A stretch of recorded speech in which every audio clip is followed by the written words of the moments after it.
ذرا ہٹکے میں خوش آمدید. شاہزیب جیلانی، وسط اللہ خان اور زرار کھوڑو کا سلام قبول کیجیے. ہمارے ملک میں اس وقت جو سیاسی حالات چل رہے ہیں، عدالتی بحران چل رہا ہے، جو مایوسی کا دور چل رہا ہے، اس میں کچھ فلاحی ادارے ایسے ہیں جو زبردست کام کر رہے ہیں، جس سے ہمیں تھوڑا سا حوصلہ ملتا ہے کہ ان اندھیروں میں بھی کہیں کہیں پہ روشنی کی کرنیں ہیں.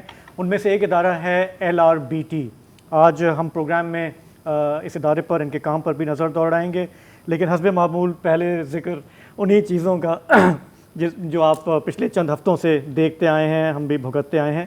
تو آج آپ کو پتہ ہوگا کہ سپریم کورٹ نے ایک آرڈر دیا ہے جس میں انہوں نے کہا ہے کہ یہ جو قانون ایک پاس ہوا تھا عدالتی اصلاحات سے متعلق، وہ عدالت کے کام میں مداخلت ہے، اس لیے اس پر عمل درآمد روکا جا رہا ہے. یہ 8 رکنی بینچ ہے چیف جسٹس صاحب کی سربراہی میں جس نے یہ آرڈر دیا ہے. 80 کے حساب سے دیا. تو جیسے لوگ کہہ رہے ہیں، کچھ لوگ کہہ رہے ہیں یہ پری ایمپٹیو اسٹرائک ہے، کوئی کہہ رہا ہے کہ یہ جو ہے نہیں، کچھ لوگ نہیں. فیصلہ ابھی جو آج آرڈر ہے اسی میں کہا گیا ہے کہ مجوزہ قانون کی متوقع منظوری سے پیدا ہونے والے ناقابل تلافی خطرے کے پیش نظر یہ عبوری اقدام ضروری سمجھا گیا. یہ تو خود عدالت کہہ رہی ہے. عدالت کہہ رہی ہے کہ تو عدالت خود کہہ رہی ہے کہ ہم اس کو کر رہے ہیں، پری ایمپٹ کر رہے ہیں، تاکہ یہ جب بھی، ویسے یہ 20 اپریل کو نافذ العمل ہوتا، بڑا واٹر ٹائٹ ہے. انہوں نے کہا ایون اگر صدر مملکت بھی دستخط کر دیں تب بھی اس پہ عمل نہیں ہو سکتا. ٹھیک ہو گیا. تو کام پکا ہے، کام پکا ہے. اچھا، انہوں نے اس کو ہٹا دیا اور حکمران جماعتوں کا کہنا ہے کہ یہ جو عدالتی اصلاحات بل پر عمل درآمد روکنے کا حکم ہے، اس کو ہم مسترد مسترد کر دیا. اچھا، دونوں سب ایک دوسرے کو مسترد کر رہے ہیں. آسان الفاظ میں اس وقت کانسٹیٹیوشن ایونیو پہ 2 گاڑیاں بڑی تیزی سے ایک دوسرے کی طرف جا رہی ہیں. کسی کا موڈ نہیں ہے کہ وہ سائیڈ وائڈ لے. اچھا، ایک صاحب کہہ رہے تھے کہ جو پری ایمپٹیو حکم امتناعی جاری کیا گیا یہ بالکل ایسا ہے کہ میں وہ اپنے شرارتی بچہ ہوتا ہے نا، اس کو مہمان کے گھر جانے سے پہلے 2 ٹکا کے دوں تاکہ وہاں جا کے وہ شرارت نہ کرے. تو یہ اس طرح کی فیل بھی آ رہی ہے. اچھا، کافی ایک سخت اعلامیہ بھی حکومت نے اچھا جاری نہیں، وہ میں بتا رہا ہوں، پورا ترتیب ہے نا آج، پورا دن مزے کا یار. پہلے تو قومی اسمبلی نے انتخابی اخراجات کی جو فراہمی ہے اس کا بل مسترد کر دیا. حالانکہ اسحاق ڈار صاحب نے زور لگا لیا، سر آپ جو ہیں پلیز پیسے جاری کریں، جاری کر دیں، پیسے جاری کر دیں ایک آنکھ ٹکاتے ہوئے یار. اچھا، تو انہوں نے ظاہر ہے کہ انتخابی اخراجات، اس لیے کہ حکومت کے پاس اتنے پیسے نہیں، 21 ارب روپے کہ اس طرح کی عیاشی مول لے سکے. پھر جناب اس کے بعد قومی اسمبلی کی قرارداد آئی کہ 8 رکنی بینچ کو تحلیل کیا جائے. قانون بننے سے پہلے بینچ کی تشکیل غیر ضروری ہے، آئین سازی پارلیمنٹ کا اختیار ہے، اور بینچ میں سینئر ترین ججوں کو پہلے کی طرح نظر انداز کیا گیا ہے. پھر اس کے بعد آیا PMLN کا جو آفیشیل ٹویٹر اکاؤنٹ ہے، اس کا tweet one man show is rejected. مجھے یاد آ گیا ایک ISPR نے ون مین شو ریجیکٹڈ. اور اس کے بعد PDM جو حکمران اتحاد ہے اس کا مشترکہ اعلان آیا کہ عوام کی نمائندہ پارلیمنٹ اور اس کے آئینی اختیار کا دفاع اور تحفظ کیا جائے گا. یعنی جتنی کھلی زبان عدالت کی ہے اس سے ڈبل کھلی زبان. اچھا، مزے کی بات یہ کہ اس کے بعد عدالت نے یہ معاملہ 2 مئی تک وہ کر دیا کہ جی اب 2 ہفتے آپ جا کے موجے منائیں. سوچیں آپ. ویسے یار دیکھیں فیصلہ تو کل ہی لکھا گیا تھا نا یار. نہیں، آئی مین کم آن یار، بہت کافی واضح تھا. 80 کوئی ایم ہی نہیں ہوتا. اچھا، جہاں تک خود تم مجھے پھنسانے کے چکروں میں وہ ایک الگ بات ہے. میں کہہ رہا ہوں آپ یہ نہیں کہہ سکتے، تم خود پھنسنے کے چکر. ٹھیک ہے، اوکے، میں نے کچھ نہیں کہا. ہم یہ کہہ سکتے ہیں کچھ لوگ کہہ رہے تھے کہ شاید یہ مطلب کل سے ہی کافی کلیئر تھا. کچھ لوگ، پتہ نہیں کون لوگ یہی کہہ رہے تھے جیسا لوگ کہہ رہے تھے. اچھا، حکومت اور پارلیمنٹ یہ تاثر دینے کی کوشش کر رہے ہیں کہ سب بالکل نارمل چل رہا ہے. اسی لیے کل انہوں نے ان کیمرہ بریفنگ طلب کی ہے چیف آف آرمی اسٹاف کو اور دیگر جو فوجی قیادت کے لوگ ہیں ان کو مدعو کیا ہے کہ یہ جو آپریشن ٹیررزم کے خلاف آپ لوگ شروع کر رہے ہیں اس کے بارے میں پلیز پارلیمنٹ کو اچھا یہ اس پر ہے. ہاں یہ کل ہے مطلب سب بیزی چل رہے ہیں. حکومت کی آپ کا خیال ہے کہ ہمارے سے جھوٹ بول رہی ہے کیا کیسی باتیں کر رہے ہیں.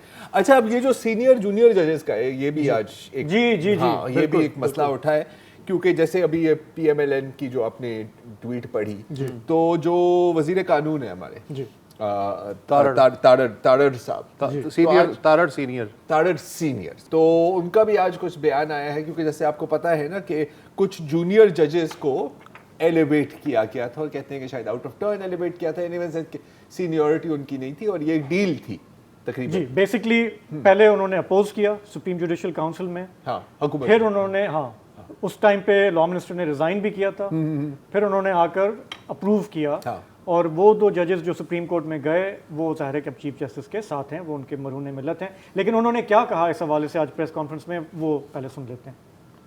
میں مانتا ہوں میں نے ووٹ کیا, مجھے یہ ووٹ نہیں تھا کرنا چاہیے, مجھے اصول کے ساتھ کھڑے ہونا چاہیے تھا. میں آج یہ پبلک اپالوجی بالکل آپ سب کی موجودگی میں پوری قوم سے میں معذرت خواہ ہوں کہ اس وقت کھڑے ہونے کا وقت تھا. بالکل حکومت کو بھی کھڑا ہونا چاہیے تھا اور مجھے اس سے زیادہ کھڑے ہونے چاہیے.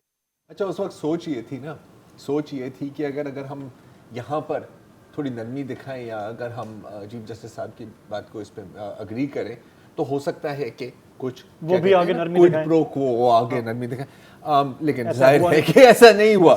اچھا اب جہاں تک پیسے ویسے کی بات ہے, اپنے فائنانس بل کی بات کی ہے, تو آپ کو پتا ہے کہ بالکل چیزیں نارملی ہی چل رہی ہیں. جیسے اگر ہم پچھلے ماہ کی بات کریں تو 66 بلین روپے حکومت نے ریلیز کیے ہیں ڈیولپمنٹ فنڈز کے لیے. آپ کے پاس وہ 21 بلین نہیں ہے ظاہر ہے الیکشنز کے لیے, اور ٹوٹل جو پیسے ریلیز کیے گئے تھے نا کو 50 بلین تو پارلیمنٹیرینز کے لیے اور تقریباً 110 بلین پاور سیکٹر اور نیشنل ہائی وے اتھارٹی کے لیے, اور وہ بھی زیادہ سے زیادہ کیا ہے کہ یار یہ فلانا بندہ ہے اس کی حلقے میں پاور ٹرانسفارمر لگا دیں. تو جب چاہیے ہوتے ہیں تو پیسے مل ہی جاتے ہیں. نہیں لیکن اس میں فرق ہے بھائی. اچھا کیا ہے اس میں فرق؟ یہ ہے کہ یہ جو ایکسپینڈیچر ہے نا 21 بلین کا, یہ اچانک ٹوٹے آؤٹ آف سلیبس ہے. باقی وہ جو تھے وہ ایلوکیٹڈ تھے, تو وہ جو اگر تقسیم کیے تو کوئی ایسی بڑی بات نہیں, وہ تو آلریڈی ایلوکیٹڈ تھے. اچھا تو اس کی تو ایلوکیشن نہیں ہو سکتی, اس کی نہیں تھی. یہ تو الیکشن کرانی, یہ تو ہنگامی اخراجات کی بات میں جائے گا. نہیں یہ ایک الگ بات ہے, اس کو آپ بات تو اچھا تو اب یہ ہے کہ یہ جو ہمارے سامنے صورتحال ہے, میں یہ آج غور کر رہا تھا کہ ہم اس کو بیان کیسے کرتے ہیں, ہم میڈیا والے جو ہے نا, تو میں نے دیکھا کہ اس میں کیوس کا لفظ آ رہا ہے, کنفرنٹیشن کا آ رہا ہے, ڈیڈ لاک کا آ رہا ہے, کوئی کہہ رہا ہے کرائسس ہے, انتشار ہے, تصادم ہے, تباہی ہے. 2-3 الفاظ میرے پاس بھی ہیں لیکن وہ پیمرا نہیں ہے, وہ آئی تھنک غیر پارلیمانی ہو جائیں گے. تو ہم یہ دیکھ رہے ہیں کہ فریقین ڈٹے ہوئے ہیں, جو جہاں پہ وہ پوزیشن اپنی وہ مضبوط کرتے جا رہے ہیں. کوئی کہتا ہے کہ جی یہ شخصی انا کا معاملہ ہے, انا چھوڑ دیں, مان جائیں. کسی نے کہا کہ جی یہ طاقت کی لڑائی ہے, یہ مفادات کا ٹکراؤ ہے. لیکن یہ جو کچھ بھی ہے یہ واضح ہے کہ ہم ایک تباہی کی طرف جا رہے ہیں. تو اب یہ جو ملٹیپل فرنٹس پہ جو ہمارے پاس چیلنجز ہیں, تھوڑا اس کو ہم انالائز کرتے ہیں. اور ہمارے ساتھ پچھلے ہفتے بھی تھے اسلام آباد سے تجزیہ نگار زیغم خان, اور ہوپفلی اگلے بھی کئی ہفتوں تک ضرورت پڑے گی ان کی. زیغم صاحب نے جو باتیں کی, ہمارے ساتھ آگے بیٹھ ہی جایا کریں, آپ بیٹھ جایا کریں. آپ نے جو پچھلے ہفتے باتیں کی وہ بہت پسند کی گئیں, تو ہم نے کہا آپ کو دوبارہ زحمت دیتے ہیں, حالانکہ حالات ہمارے بالکل ملک کے گڑبڑ چل رہے ہیں. ذرا آپ یہ بتائیں کہ یہ جو ہم سن رہے ہیں کہ دونوں طرف سے فریقین جو ہیں وہ بالکل ڈٹ گئے ہیں, تو ایسے میں how can the good sense prevail, can we get out of this? بہت ہی آسان یا سوال نہیں؟ مطلب آپ نے چھوٹتے ہی ایسا سوال پوچھ لیا کہ اگلے ہفتے آپ کو مجھے بلانا ہی نہ پڑے. دیکھیے اس وقت جو کرائسس ہے اس کو دیکھنے کے مختلف طریقے ہیں, مختلف نام ہیں. گلاب ایک ہے, 100 نام ہیں. میرے خیال میں ہم اسے اس طرح دیکھ سکتے ہیں کہ یہ ایسا بحران ہے جس نے پوری ریاست کو لپیٹ میں لے لیا ہے, اور ریاست کے تینوں پلرز آپ کے ساتھ ایک دوسرے کے ساتھ تصادم کے راستے پر ہیں. اور اس وقت کوئی ایسا انٹرلوکیوٹر, کوئی ایسا ادارہ یا ایسے افراد موجود نہیں ہیں جو ان سب کو بٹھا کے ان کو یہ کہیں کہ دیکھو آسمان گر رہا ہے, پاکستان بہت بڑی مصیبت میں ہے. ورلڈ بینک کہتا ہے کہ صرف اس سال میں 40 لاکھ لوگ جو پہلے مڈل کلاس میں تھے وہ غربت میں گر جائیں گے. پاکستان میں مہنگائی 45% کی طرف جا رہی ہے, صرف سری لنکا سے پیچھے ہے ایشیا میں, اور سری لنکا پہلے ہی دیوالیہ ہو چکا ہے. تو ہم بھی دیوالیہ والوں کے انڈیکیٹرز ہمارے پاس بھی موجود ہیں, اور اس وقت پاکستان کو ان حالات سے باہر نکلنے کے لیے ہمیں کچھ تدبیر کرنی چاہیے.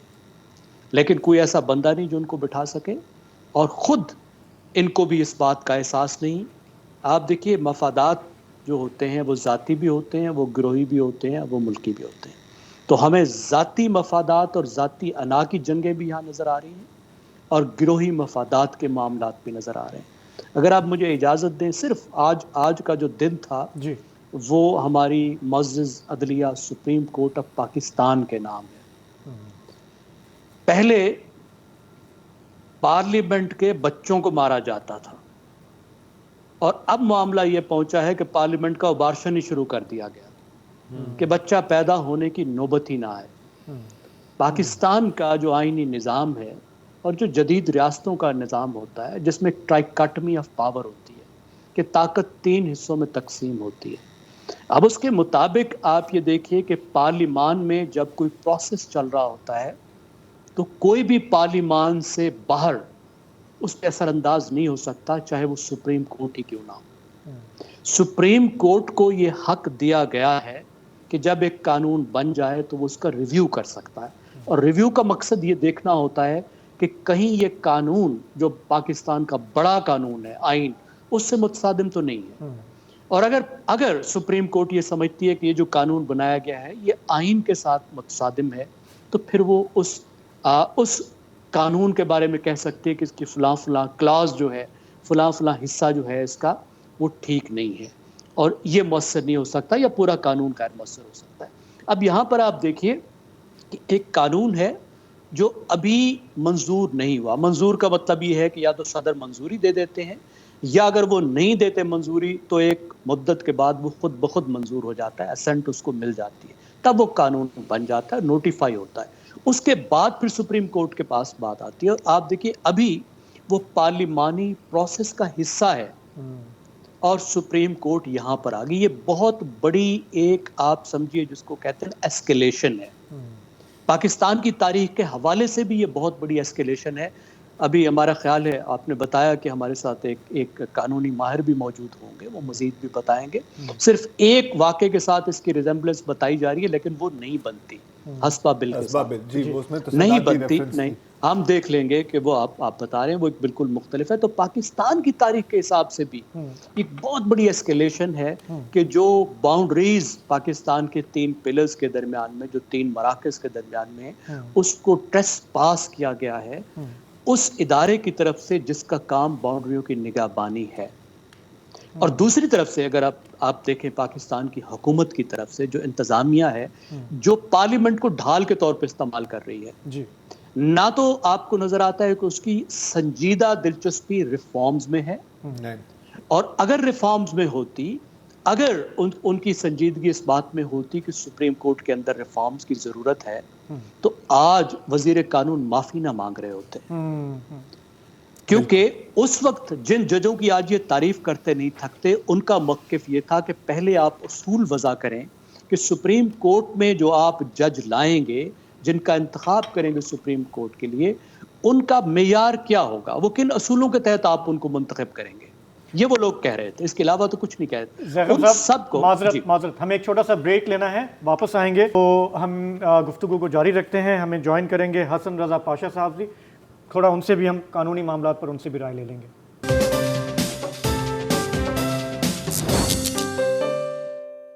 پروگرام میں واپس خوش آمدید. ہمیں جوائن کر رہے ہیں اب گفتگو میں حسن رضا پاشا صاحب, چیئرمین ہیں پاکستان بار کونسل کے.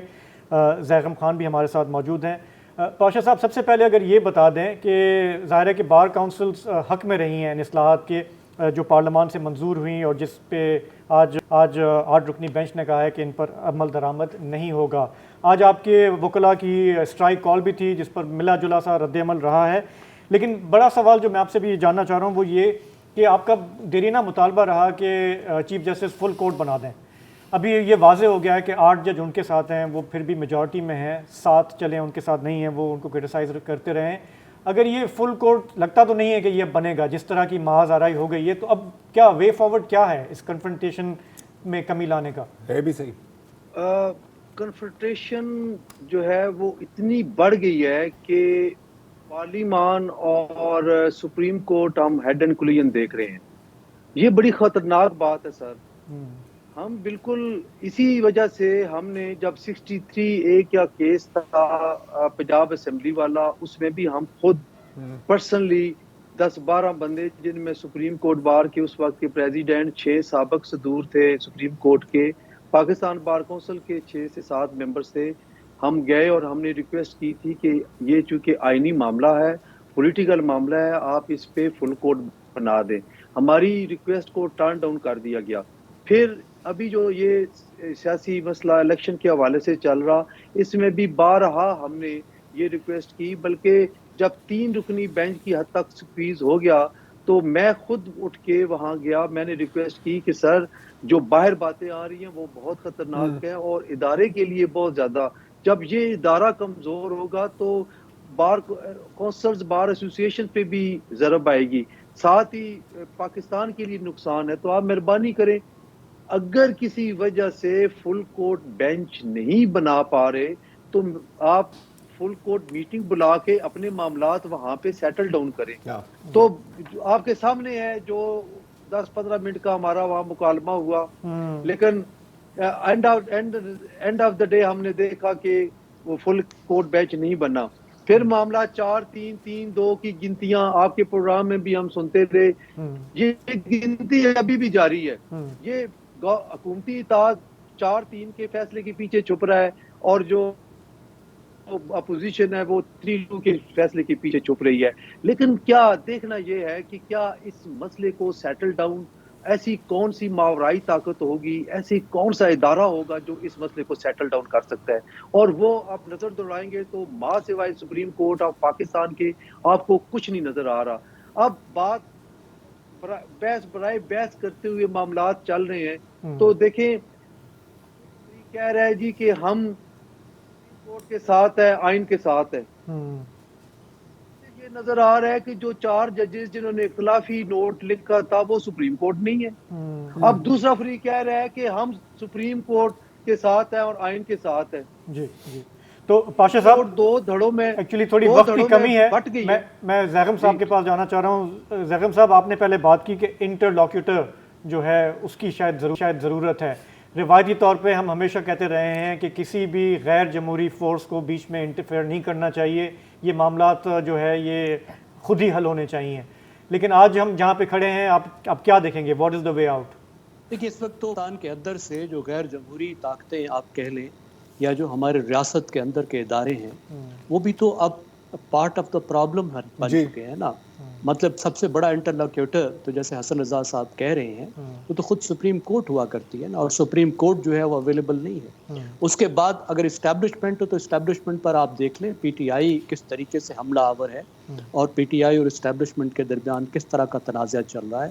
کیا پی ٹی آئی جو اس پولیٹیکل سائڈ جو تنازع کا ہے اس کی بڑی فریق ہے، وہ ان کو ایک انٹرلاکیوٹر کے طور پر، ایک منصف کے طور پر مان لے گی؟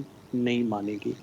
مجھے تو ایسا لگتا ہے کہ ہمارے پاس جو واحد اب آپشن بچا ہے وہ یہ ہے کہ ہم شہزادہ محمد بن سلمان کو کہیں کہ آپ بلائیں، آپ ہمارے جو 8-10 بڑے جو ہیں اکابر، ان کو عمرہ کے لیے بلائیں، وہاں پھر خانہ کعبہ میں بٹھا کے کوئی واسطہ دیں، وہ بس ادھر ہی بٹھا کے رکھیں. اور افغان مجاہدین سے جیسے ایک دفعہ معاہدہ کرایا تھا نا، اور خانہ کعبہ میں قسم اٹھوائی تھی اور واپس آ کے پھر انہوں نے لڑنا شروع کر دیا تھا. تو امید رکھیں کہ یہ واپس آ کے نہیں لڑیں گے، لیکن وہاں بیٹھ کر طے کریں. سعودی عرب یہ رول کرتا رہا ہے، میں آل سیریسنس کہہ رہا ہوں. اس کا ایک لائٹ پہلو بھی ضرور ہوگا کہ یہ حالات آگے ہیں، لیکن مسئلہ یہ ہے کہ جن معاشروں میں بہت زیادہ تصادم تنازعہ ہوتا ہے تو وہ باہر کے جو انٹرلاکیوٹرز ہیں ان پہ اکثر انحصار کیا کرتی ہے. تو زیغم صاحب، ایک پارٹی تو گئی ہوئی ہے، دوسری پارٹی کو بھی میرا خیال ہے بھیجنا ہوگا. میں اس پہ اضافہ کرنا چاہ رہا ہوں. جی کریں. بالکل بلائیں، شہزادہ MBS صاحب بلائیں. عمرے کے لیے نہیں بلائیں، ان کو رٹس کارلٹن میں رکھیں. آپ سمجھ گئے نا میری بات؟ بالکل. ہاں اچھا اگر یہ کر دیں, اگر یہ کر لیں اور پٹی رکھ لیں بیسٹ ہے. اور اچھی والے ہوٹل کے کمرے میں, میں یہ نہیں کہہ رہا کہ سستے والے کمرے میں بہترین. لیکن میرا خیال ہے وہ دبئی نا پسند کرتے ہیں, جو دبئی والی سہولتیں وہاں نہیں ہیں, تو اگر وہ دبئی میں کوئی بندوبست کر دیں تو شاید یہ رہنے پر تیار بھی ہو جائیں گے. سر سو لانگ ایز واپس نہ آئے تو میں کہوں گا کہ جہاں پہ رہنا چاہیں آپ رہ لیں. تو اس حصے کا ہمارے پاس ایک آخری منٹ ہے. پاشا صاحب یہ بتائیے کہ اب یہ جو صلاح مشورہ دے رہے ہیں زیغم صاحب, یہ کچھ سمجھ میں آتا ہے یا اس سے بہتر آپ کے پاس کوئی صلاح ہے؟ دیکھیں, ہمارا الیکشن ہوا پاکستان بار کونسل کا اس سال کے لیے 27 جنوری کو, اور 28 جنوری کو ہم نے پریس بریفنگ کی, اور اس میں ہم نے یہ کہا تھا کہ گرینڈ ڈائیلاگ ہونا چاہیے جس کے لیے پاکستان بار کونسل اپنا پلیٹ فارم دیتی ہے. آل پارٹیز کانفرنس کے حوالے سے ہم نے بات کی, بلکہ پچھلے ہفتے نیشنل پریس کلب اسلام آباد میں 8 وہ نیشنلسٹ پولیٹیکل پارٹیز جو ہیں ان کی میٹنگ ہوئی, پی ایف یو جے, اور اس میں کو ہوسٹ تھے ہم پاکستان بار کونسل, وہاں بھی یہ بات ہوئی تھی. اور دیکھیں, ہم چاہتے ہیں کہ تمام سٹیک ہولڈرز ایک سٹیپ ڈاؤن کریں, اپنی ایگو کو سائیڈ پہ رکھیں اور اس ملک کا سوچتے ہوئے ایک گرینڈ ڈائیلاگ پہ آئیں. جب یہ معاملہ سیٹل ڈاؤن ہوگا تو سپریم کورٹ کے اندر بھی سے بھی جو آوازیں آ رہی ہیں ان کو بھی سیٹل ڈاؤن کرنے کے لیے میڈیشن ہو سکتی ہے.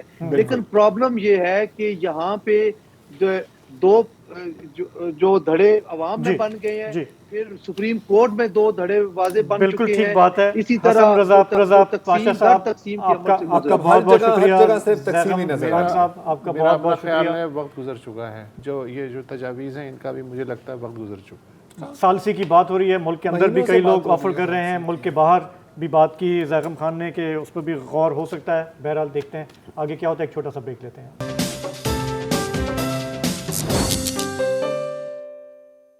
Welcome back. بظاہر تو اندھیرے چھائے ہوئے ہیں, تھوڑی سی روشنی کی بات کر لیتے ہیں. روشنی نہ صحیح, روشنی کی بات تو ہو ہی سکتی ہے. پاکستان جو ہے وہ نابینا یا جزوی نابینا آبادی کے اعتبار سے دنیا کا تیسرا بڑا ملک ہے. باقی 2 فی الحال میرے ذہن میں نہیں ہیں, لیکن یہ تیسرا بڑا ملک ہے. اور 26 ملین پاکستانی مکمل نابینا یا جزوی نابینا ہیں, یعنی ٹوٹل جو آبادی ہے اس کا 12% حصہ اس مسئلے سے دوچار ہے. ان میں سے 3 ملین بچے ہیں. سوچئے 30 لاکھ بچے, اگر ان کی آنکھوں میں روشنی نہ ہو تو ان کی زندگی اور ان کے مستقبل میں روشنی کہاں سے آ سکتی ہے. 60% آبادی ہم سب جانتے ہیں ایسی ہے پاکستان میں کہ یا تو کھانا کھا لے یا پھر اپنا علاج کروا لے. کل ہم نے اس حوالے سے SIUT کا تذکرہ کیا تھا, جو ان افتادگان خاک کے لیے امید کی کرن ہے کہ جن کا ہاتھ ریاست بہت عرصے پہلے جھٹک چکی ہے. آج ہم ایسے ہی ایک اور ادارے کی بات کریں گے جو اندھیرے چھانٹنے کے لیے سر توڑ انداز میں اپنے تئیں کوشش کر رہا ہے. اس ادارے کا نام ہے لیٹن رحمت اللہ بینیولنٹ ٹرسٹ. آپ اپنی آسانی کے لیے اسے LRBT کہہ سکتے ہیں. 35 سال پہلے 1984 میں 2 جو ہے مخیر حضرات تھے, گرہم لیٹن اور زکا رحمت اللہ, ان کے سرمائے سے یہ ادارہ قائم ہوا, اور ان 35 سالوں میں اب تک لگ بھگ 51 ملین لوگوں کی نگاہ بچا چکا ہے LRBT, اور 5 ملین یعنی 50 لاکھ آنکھوں کے آپریشن ہو چکے ہیں. اس کا جو ٹیگ لائن ہے, اس کا جو منشور ہے LRBT کا, وہ یہ ہے کہ 90% لوگوں کی بینائی واپس آ سکتی ہے اگر بر وقت اور مناسب مدد مل جائے.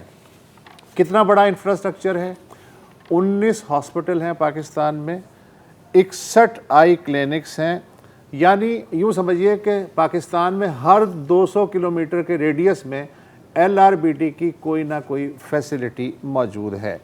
کہیں نہ کہیں آپ کو مل جائے گا. تو اس وقت ہماری خوش قسمتی ہے کہ نجم الثاقب حمید صاحب جو کہ آنریری چیئرمین ہیں LRBT کے، وہ اس وقت ہمارے ساتھ موجود ہیں. تھینک یو سو مچ نجم الثاقب حمید صاحب کہ آپ ہمارے ساتھ آئے.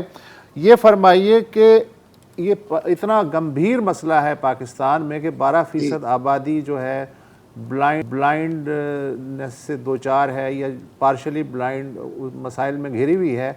تو LRBT اپنے تئیں ظاہر ہے کہ بہت زیادہ کوششیں کر رہا ہے، لیکن ان مسئلوں کا حجم دیکھتے ہوئے آپ کا کیا خیال ہے کہ LRBT جیسے اور کتنے ادارے چاہیے تب جا کے یہ مسئلہ قابو میں آ سکتا ہے پاکستان میں؟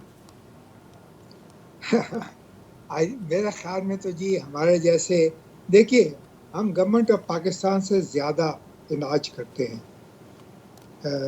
یہ غریبوں کا، اور یہ جو جس میں نابینا بھی ہوتے ہیں اور جن کی نظر کمزور بھی ہوتی ہے، اور اگر ان کا ٹریٹمنٹ نہ کیا جائے تو وہ نظر کمزور بن جائے گی، وہ بھی نابینا ہو جائے گی. تو ہمارے جیسے اگر ادارے اور چاہیے تو میرا خیال ہے کم از کم 5-6 اور چاہیے ہوں گے. جی تو ویسے دیکھیے بہت جدوجہد کی ہے تو یہاں پہنچے ہیں. یہ بڑا جس کو کہنا چاہیے نا کہ خون پسینہ ایک کر دیا ہے. اور جو بھی ہمارا چیئرمین تھے، ہمارے جو فاؤنڈر تھے، وہ تو ہمارے رہنما تھے. انہوں نے ایک ویژن ہمارے لیے کریٹ کر دی تھی کہ نو مین وومن اور child should go blind just because they can not afford the treatment. اس کی وجہ یہ جو ہے اس کی وجہ یہ تھی کہ زیادہ تر بینائی تھی غریب طبقے میں، کیونکہ جیسے آپ نے فرمایا تھا کہ ان کے پاس اتنے پیسے نہیں ہوتے کہ وہ علاج کر سکے اور اپنے بعد بچوں کو کھانا بھی کھلا سکے.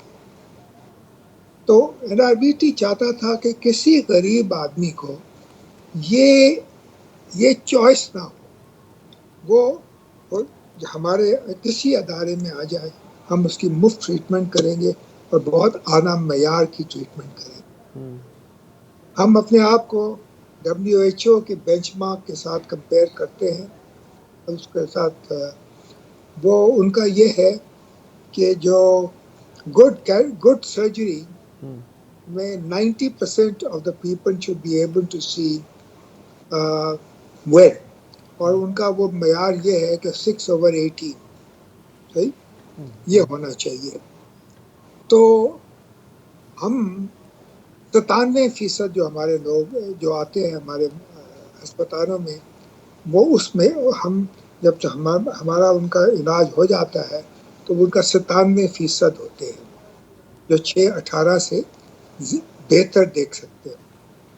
تو یہ دیکھ لیجئے کہ اعلیٰ معیار ہے، مفت علاج ہے غریبوں کے لیے، اور کوشش ہم تقریباً پاکستان کے 80% لوگوں کو کیٹر کر سکتے ہیں. حمید صاحب، آپ کا اپنا سفر بھی بہت دلچسپ ہے. آپ نے مختلف ملٹی نیشنلز کے لیے کام کیا، Indus Valley school of arts board of governors پر ہیں، مطلب you are a corporate person. لیکن پچھلے 19 سالوں سے آپ رضاکارانہ بنیاد پر آپ LRBT کے ساتھ بھی کام کر رہے ہیں. یہ آپ نے فیصلہ کیسے کیا؟ مطلب LRBT میں کیا ایسی چیز تھی جس نے آپ کو، جس کے بعد آپ نے سوچا کہ جی اس ادارے کے ساتھ مجھے کام کرنا ہے؟ دیکھیے 35% تو میں نے اپنے اور اپنے بچوں کے لیے کام کیا.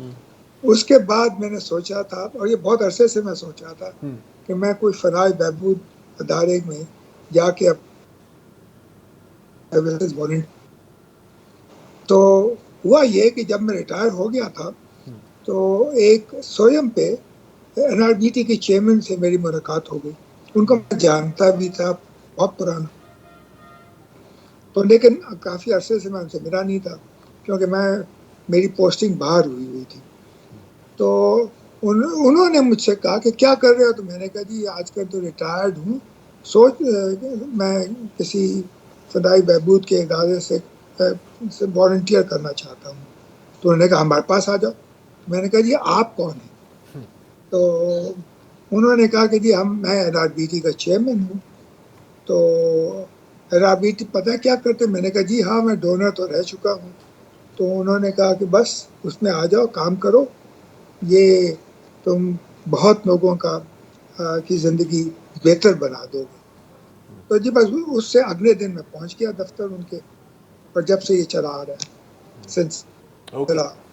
اچھا, اب LRBT میں بہت ایک بہت بڑا نیٹ ورک ہے, بہت ایکٹیویٹیز ہوتی ہیں. میں تو بچپن سے مجھے یاد ہے کہ LRBT کے فلائرز ہمارے گھر پر آتے تھے اور یہی ٹیگ لائنز تھی, اور زیادہ تر موتیے کے اوپر بات ہوتی تھی, آپ کو یاد ہوگا. میرا خیال ہے کہ شاید پاکستان کا سب سے بڑا NGO ہے LRBT, اور تمام آپریشنز مفت, اور مانا کہ کچھ تو بالکل کیٹریکٹ ریموول قسم کے ہوتے ہیں, کچھ بڑے کمپلیکیٹڈ بھی ہوتے ہوں گے. تو فنڈنگ کیا پوری کی پوری فنڈنگ ڈونیشن سے آتی ہے یا کوئی پرائیویٹ پبلک پارٹنرشپ ہے؟ مطلب سالانہ کتنے پیسوں کی ضرورت پڑتی ہے LRBT کو صرف اپنے موجودہ فنکشنز کو چلانے میں؟ دیکھیے سال رواں میں ہمیں 2 ارب اور 6 کروڑ روپے کی ضرورت ہے, 2.6 بلین روپیز. اور یہ اس سے ہمیں ایسٹیمیٹ کر رہے ہیں کہ اس سال میں ہمیں 30 لاکھ لوگ آئیں گے ہمارے پاس, اور تقریباً ہم 300 سرجریز کریں. ٹھیک, یہ ہمارا اندازہ ہے جی. اس کو کرنے کے لیے یہ ہمیں یہ 2 ارب اور 6 کروڑ روپے کی ضرورت ہے. تو اس میں ہم یہ بھی اس وقت اس میں سے وہ پیسے نہیں میں لگا رہا ہوں جو ہم خرچ کر رہے ہیں. رحیمیہ خان میں ہم ایک نیا ہسپتال بنا رہے ہیں جو ہمارا 20واں ہوگا. وہ انشاءاللہ 24 کے اندر, جولائی کے اندر کام شروع کر دے گا. تو اس وقت اس کا کیونکہ فنڈنگ جو ہے وہ آئی ہوئی ہے, اور اس وجہ سے میں اس کو شامل نہیں کر رہا. اچھا نجم صاحب, یہی رک جائیے آپ, ایک وقفہ ہے اور اس کے بعد دوبارہ آپ کے پاس حاضر ہوتے ہیں.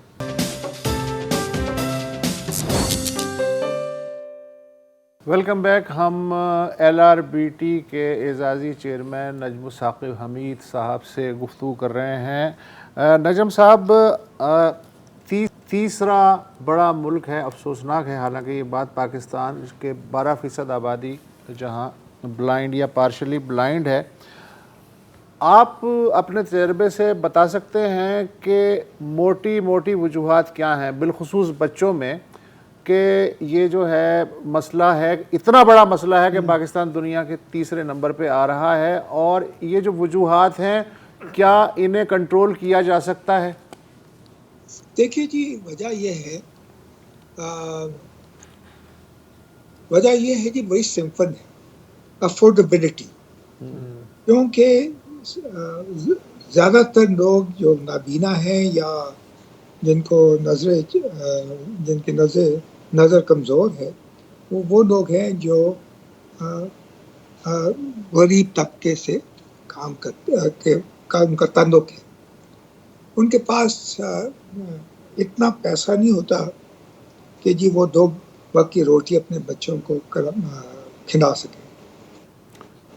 کانسیکوینٹلی ہوتا یہ ہے کہ جی وہ کچھ کرتے نہیں, کوئی علاج کے لیے آتے نہیں ہیں.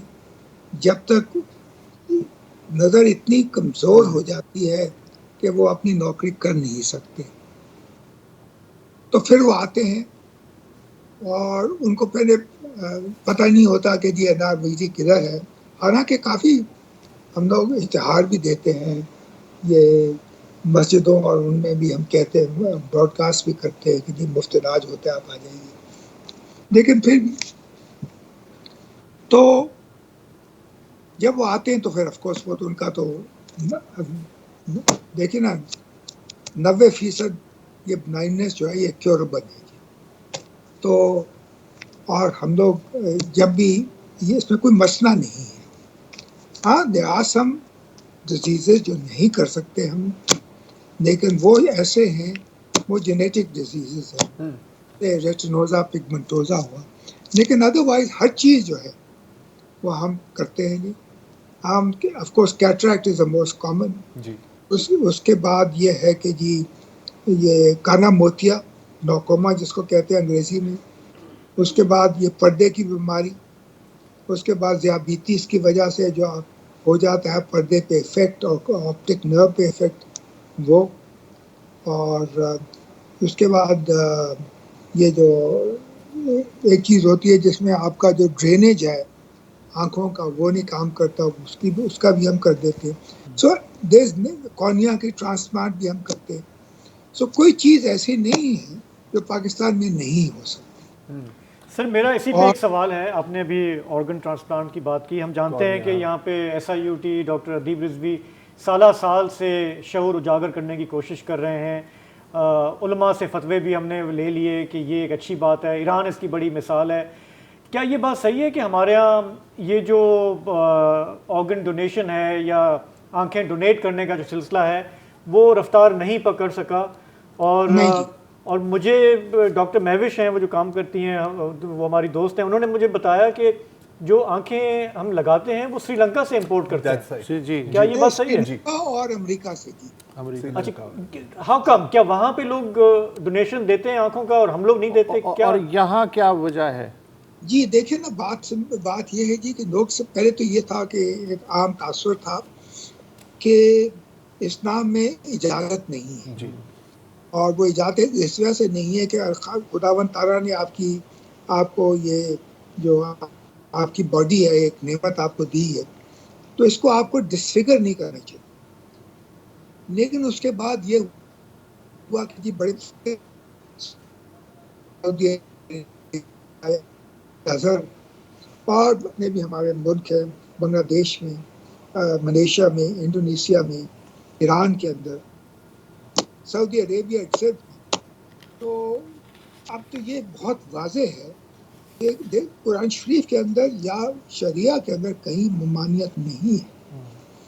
اور بن کے یہ تو آپ سمجھیں کہ اگر آپ اپنا کورنیا ڈونیٹ کر دیتے ہیں, جب آپ زندگی میں سے آپ اللہ میاں کو پیارے ہو جاتے ہیں, تو آپ یہ دیکھیں کہ آپ کسی آدمی کی یا عورت کی یا بچے کی آپ نظر جو ہے نا وہ روشن کر دیتے ہیں.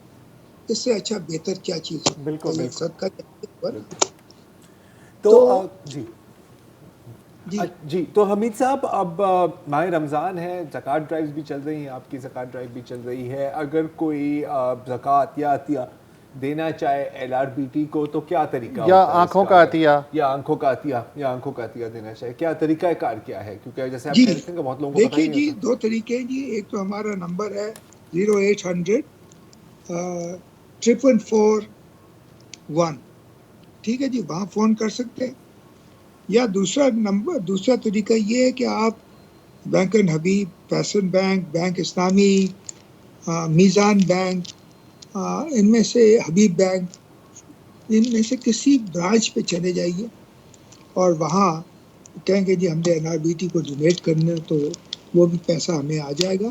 تو اگر آپ کو رسید چاہیے ہو تو ان کا آپ ہمیں وہ آپ کا جو واٹس ایپ کر دیں جو پے ان سلپ ہے, تو ہم وہ بھی آپ کو پرووائڈ کر دیں گے. ٹھیک ہے.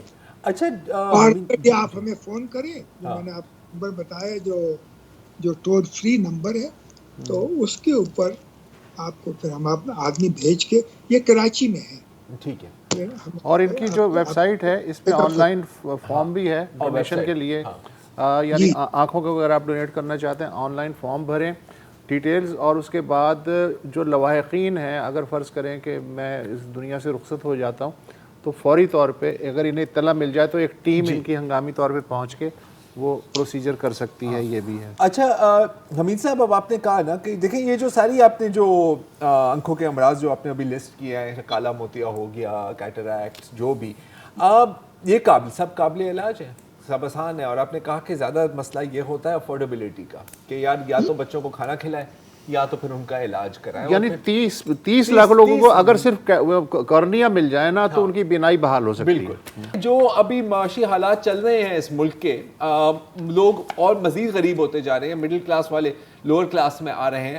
کیا LRBT میں آپ اس کے اثرات دیکھ رہے ہیں؟ کیا پیشنٹ کا لوڈ بڑھتا جا رہا ہے؟ جی بالکل. یہ ہے کہ جی لوگ زیادہ آ رہے ہیں اور جس وجہ سے ہمارے جو فیسلٹیز ہیں ان پہ پریشر زیادہ پڑ رہا ہے.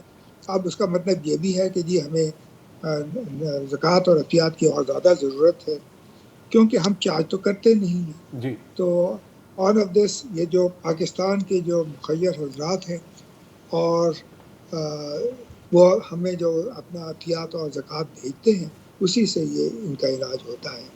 دی ادر تھنگ جو دوسری چیز ایک اور ہوئی ہے ہمارے ساتھ کہ ہماری کاسٹ بڑھ گئی ہے کیونکہ بہت ساری چیزیں امپورٹ ہوتی ہیں.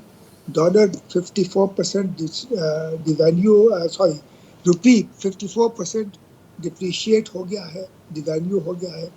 تو اس کی وجہ یہ اس کا امپیکٹ یہ ہوتا ہے کہ almost everything has gone in price. So anything between 35 to 40% بڑھ گئی ہے. So that has also impacted on our need for financial help in terms of زکوٰۃ اور عطیات. So یہ چیزیں ہیں, یہ ہمیں پرابلمس ہیں. تو لیکن دیکھیے یہ ضروری یہ ہے کہ ہم اپنا کام جاری رکھیں کیونکہ یہ مشکل وقتوں میں تو یہ غریبوں کو زیادہ ضرورت ہے. بالکل, بہت بہت شکریہ حمید صاحب, اور بالکل صحیح بیان کیا کہ وقتوں میں زیادہ ضرورت ہوتی ہے. اور یہ جو بات ہے نا یار, یہ کبھی ویسے سمجھ میں نہیں آئی. یہ جو آرگن ڈونیشن والی بات ہے, سالوں سے ہم یہی بات کر رہے ہیں نا. ڈاکٹر ادیب صاحب یہی جیسے آپ نے ذکر کیا, کورنیاز آپ سری لنکا سے منگوا رہے ہو, مطلب ان کی آنکھیں لگا لیں گے, خود عطیہ نہیں کریں گے. سب سے بڑا مسئلہ یہ ہے, میں نے تو اپنی فیملی میں بھی کہا کہ میں نے کارڈ بنوایا, مجھے یہ وہ نہیں ہے کہ کچھ جب ہو جائے گا کچھ تو وہ والنٹیئر کریں گے. رشتہ دار جو ہے وہ آڑے آتے ہیں, وہ کہتے ہیں نہیں, وہ آپ کی خواہش ہوگی, ہم نہیں ہونے دیں گے یہ. سو فیملیز کو جو ہے نا آن بورڈ لینا بہت ضروری ہوتا ہے. میری آنکھ میری مرضی ہے, میری آنکھ میری مرضی. ٹھیک ہے, فی الحال اجازت دیجیے, خدا حافظ.